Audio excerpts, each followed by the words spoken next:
Second inning सुरु भयो। कुशल भुर्तेल र आरिफ शेख छन् स्ट्राइकमा। Wow, Arif Sheikh first boundary चौका। ओए गयो गयो गयो गयो, भुर्तेल चौका। वाह वाह, ओ तेरी यार, आउट भयो यार आसिफ, के अरे आरिफ शेख यार, है तेरी। ओ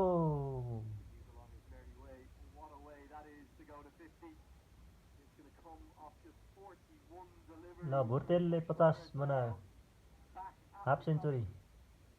ए तेरी यार, 50 बनाउने बित्तिकै गयो नि यार। ओहो, अब सार्कीले राम्रो खेल्नुपर्छ। ओ ल, सही सही, चौका चौका चौका चौका चौका। ओ तेरी यार, हिम सार्की पनि आउट भए।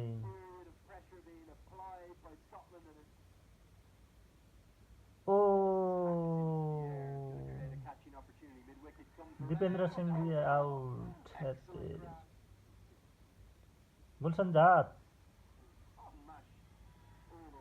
ओ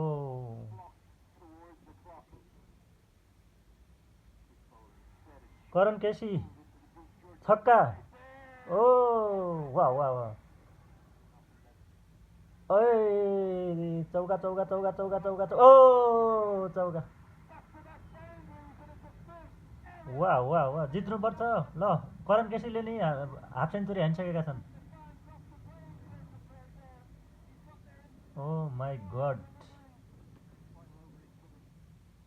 ओ तेरी सन्दीप लामिछाने आउट भए।